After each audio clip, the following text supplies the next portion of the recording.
তো আমাদের আস্ত আস্ত চিকেন রোস্ট রান্না হয়ে গেছে।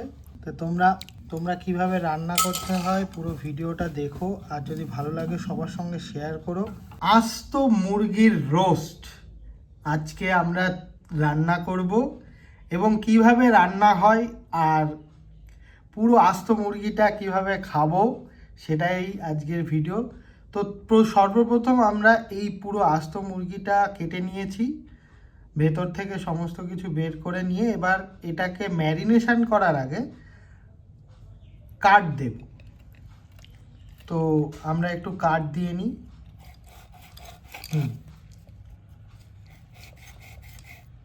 বাহ, সুন্দর করে কাট হয়ে যাচ্ছে আমাদের। তো এরকম করে প্রত্যেকটা জায়গায় কিন্তু আমরা কাট দিয়ে নেব, মানে মাংসের মধ্যে যাতে ভালোভাবে মশলা ঢুকতে পারে তার জন্য এই কাট। ঠিক আছে, এই ব্রেস্টের সাইডে কিন্তু ভালোভাবে কাট না দিলে মাংসের মধ্যে মশলার যে স্বাদ সেই স্বাদ কিন্তু ঢুকবে না। তো তোমরা যদি রান্না করতে চাও অবশ্যই কিন্তু এই কাটটা মিস করবে না, অবশ্যই করে কিন্তু এই কাটটা দেবে। ম্যারিনেশন করার জন্য আমাদের যে মশলা লাগবে সেটা করে নিই। প্রথমেই একটা কুচানো পেঁয়াজ মিক্সি বলে দিয়ে দিলাম, আর এক ইঞ্চি আদা, স্বাদ মতো কাঁচা লঙ্কা, একটা রসুন ছাড়িয়ে নেওয়া, আর কিছু গরম মশলা। এটাকে পেস্ট করে নেব প্রথমেই। তো আস্ত মুরগি রান্না করতে গেলে প্রথমে ম্যারিনেশন করে নিতে হবে। ম্যারিনেশন করার প্রথমেই আমরা 2 চামচ লবণ নিয়ে নেব, 1 চামচ হলুদ, 1 চামচ শুকনো লঙ্কার গুঁড়ো, আর 2 চামচ টক দই যে চলে যাবে। আর আমরা যে পেস্টটা করে রেখেছিলাম সেই পেস্টটা আমরা দিয়ে দেব। এবার ভালোভাবে এটাকে ম্যারিনেশন করতে হবে পুরো মুরগিটাতে, যাতে এই ম্যারিনেশনটা খুব ভালোভাবে মাখে সেইভাবে দেখতে হবে যে প্রত্যেকটা জায়গায় কিন্তু এই ম্যারিনেশনটা ভালোভাবে করতে হবে। আচ্ছা, ভেতরের পোর্শনেও কিন্তু ম্যারিনেশনটা করতে হবে, কারণ যখন আমরা কুক করব তখন কিন্তু ভেতরের পোর্শনে যদি ম্যারিনেশন না করা থাকে তাহলে কিন্তু স্বাদ ভেতরে যাবে না। তো প্রত্যেকটা জায়গায় খুব সুন্দর করে ম্যারিনেশন করা হয়ে গেলে এটাকে কিন্তু আধ ঘন্টার জন্য ঢেকে রেখে দিতে হবে, যাতে মাংসটা একটু সফট হয়। আর এই চিকেনটা কিন্তু দেশি চিকেন, ঠিক আছে? দেশি চিকেনটাকে দিয়েই কিন্তু আস্ত রোস্ট সব থেকে ভালো হয়। মশলা ম্যারিনেশন করার 10 মিনিট পর কিন্তু এই ম্যারিনেশনে আর একটা জিনিস অ্যাড করতে হবে, সেটা হচ্ছে সর্ষের তেল। এটা কিন্তু স্বাদটা আরও বাড়িয়ে দেবে এই রোস্টের। ঠিক আছে, পুরো গায়ে কিন্তু এই তেলটা ভালোভাবে মাখিয়ে নিতে হবে। মাখিয়ে নিয়ে আর 20 মিনিটের জন্য এভাবেই রেখে দিতে হবে। প্রথমে গরম তেলে, সর্ষের তেলে চলে যাচ্ছে পেঁয়াজ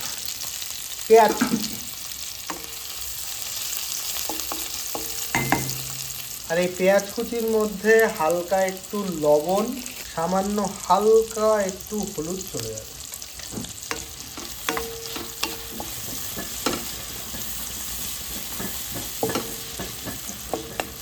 তো আমাদের পেঁয়াজ কিন্তু 50% ডান হয়ে গেছে ভাজা। এখন ম্যারিনেশন করা আস্ত মুরগিটা এর মধ্যে চলে যাবে। ঠিক আছে, হালকা করে এপিট ওপিট করে আমাদের একটু ছাপিয়ে নিতে হবে। ঠিক আছে, যাতে এই পেঁয়াজ ভাজার যে তেলটা সেই তেলটাতে মাংসটা হালকা করে ভাজা হয়ে যায় এবং পেঁয়াজের যে ফ্লেভারটা সেই ফ্লেভারটা মাংসের মধ্যে চলে যায়। হালকা করে ঢেকে রাখি। তো আমাদের যে আস্ত চিকেনটা সেটা ভাজা হয়ে গেছে। এবার ম্যারিনেশন করা যে মশলাটা বাদবাকি ছিল সেটা আমরা দিয়ে দেবো এর মধ্যে।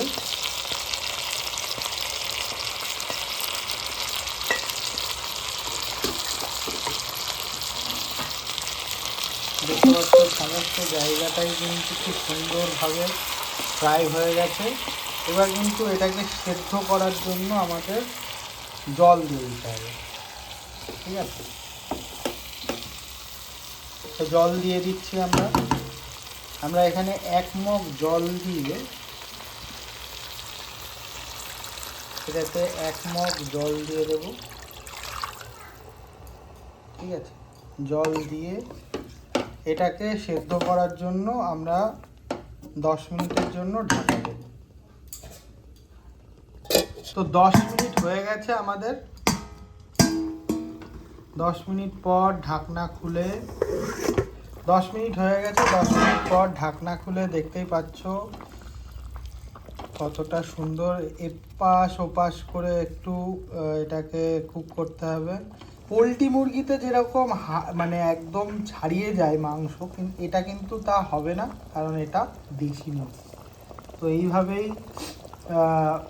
আমাদের জাল দিয়ে এটাকে কুক করতে হবে আরও 8 ঘন্টা। তো রোস্টের আসল যে মশলাটা, সেই মশলাটা এখন দিয়ে দেব গ্রেভির মধ্যে। একটু দেখাও। এই মশলাটা কিন্তু চলে যাচ্ছে গ্রেভিতে। এবার একটু ওলট পালট করে থাক। আবার একটু ঢেকে দেওয়া হবে, ঢেকে দিয়ে তো